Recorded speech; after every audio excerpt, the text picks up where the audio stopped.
Aí, o inesperado chegou aqui pra mim. Você que tem um barquinho aí, você que tem um rancho, um pia pra lavar e não tem energia, olha aqui, olha aqui, olha aqui.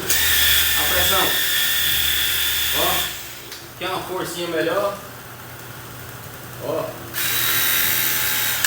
Tá mudando o estágio, ó. Olha aí. Olha a pressão, ó. Lavar a sujeira do barco, ó. É a bateria, meu irmão, é o Esco. Olha aqui, ó, bateria de 4 amperes. E outra, você pode sacar a bateria e guardar tranquilamente. E aonde vai usar, ó? Olha lá, ó. É lá do Rio.